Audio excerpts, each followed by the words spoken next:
তাদেরকে যে আমি নিরাপদে তাদের গন্তব্যস্থানে পৌঁছে দিতে পারবো, এতে আমি আরো।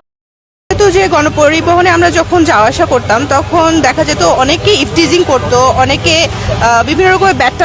চট্টগ্রাম নগরীতে নারীদের নিরাপদ ও স্বাচ্ছন্দ্যময় যাতায়াতের জন্য চালু হয়েছে বিশেষ মহিলা বাস সার্ভিস।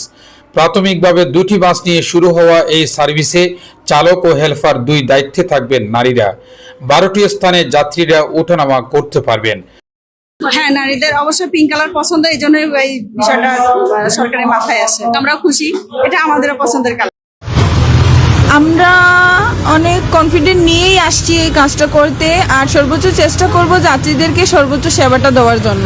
মঙ্গলবার 18 আগস্ট দুপুর 12টার দিকে নগরীর কালুরঘাট বেতার কেন্দ্র এলাকায় বেলুন উড়িয়ে বাস সার্ভিসটি উদ্বোধন করেন। উদ্বোধনের পর বাস দুটি কালুরঘাট বেতার কেন্দ্র থেকে নগরীর ফ্রি ফুট হয়ে পতেঙ্গা পর্যন্ত চলাচল করবে। পুরো রোডে নির্ধারিত 12টি স্টপেজে রাখা হয়েছে। এসব পয়েন্টে নারী যাত্রীরা বাসে উঠতে ও নামতে পারবেন। যে আমিও নিরাপদে থাকবো, তাদেরকে নিরাপদে রাখবো, তো নারী ড্রাইভার দেওয়া হয়েছে নিরাপদ রাখার জন্য। এই বাসে একজন নারীর কর্মসংস্থানের ব্যবস্থা করা হয়েছে, তার সাথে সাথে যাত্রীদের নিরাপত্তা। আমি হচ্ছে এখানে সহকারী, আমি আর উনি, আমরা দুজনে হচ্ছে এখানে সহকারী দায়িত্বে আছি। এখানে হচ্ছে যে ভাড়াটা নিয়ম আছে, এখানে এক এক জায়গায় এক এক রকম। সহজ করবে যাতায়াতে, যেহেতু নারীরা পুরুষের বাসের মধ্যে হেনস্থার শিকার হয়, ইফটিজিং এর শিকার হয়।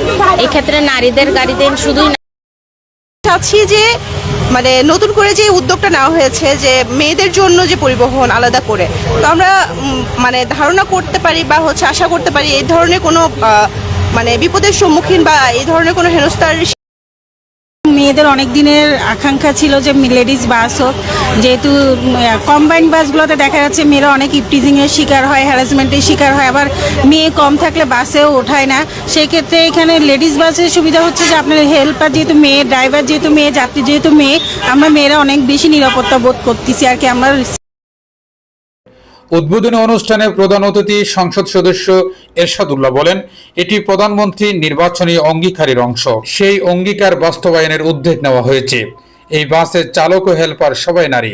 তিনি বলেন, নারীরা যাতে পরিবহনের নিরাপদ ও স্বাচ্ছন্দ্যময় চলাচল করতে পারে সেই লক্ষ্যে এই উদ্যোগ নেওয়া হয়েছে। সরকারের এই কর্মসূচির সফলভাবে বাস্তবায়নের আশাও প্রকাশ করেন তিনি। অনুষ্ঠানে চট্টগ্রাম বিভাগীয় কমিশনার জিয়াউদ্দিন, জেলা প্রশাসক জাহিদুল ইসলাম, চট্টগ্রাম রেঞ্জের ডিআইজি জেলা পুলিশ সুপার মাসুদ আলম, বিআরটিএর চট্টগ্রাম বিভাগের পরিচালক মাসুদ আলম সহ বিআরটিসির কর্মকর্তারা উপস্থিত। ভাড়া হচ্ছে অ্যাজ ইউজুয়াল 10 টাকা থেকে শুরু, তো 10 টাকা করেই দিতে হবে ওঠানামার ক্ষেত্রে আর কি। সংশ্লিষ্টরা জানান, কর্মজীবী নারী ও শিক্ষার্থী সহ বিভিন্ন শ্রেণী পেশার নারীদের গণপরিবহনে নিরাপদে চলাচলের সুযোগ তৈরি করাই এই সার্ভিসের মূল উদ্দেশ্য। পাশাপাশি নারী চালক ও হেলপার নিয়োগের ফলে পরিবহন খাতে নারীদের কর্মসংস্থানের সুযোগও তৈরি হয়েছে। চট্টগ্রাম নগরের প্রতিদিন বিপুল সংখ্যক নারী গণপরিবহন ব্যবহার করেন। অতিরিক্ত ভিড়, আসন সংকট, নিরাপত্তাজনিত নানান কারণে তাদের অনেক সময় ভোগান্তি পড়তে হয়। পৃথক এই বাস সার্ভিস চালু হওয়ায় এই সব সমস্যা অনেকটা কমবে বলে আশা করছেন সংশ্লিষ্টরা। প্রাথমিকভাবে দুটি বাস নিয়ে কার্যক্রম শুরু হলেও যাত্রীদের চাহিদা ও সার্ভিস পরিচালনার অভিজ্ঞতা বিবেচনায় ভবিষ্যতে বাসের সংখ্যা বাড়ানোর পরিকল্পনা রয়েছে বলে সংশ্লিষ্টরা জানিয়েছেন।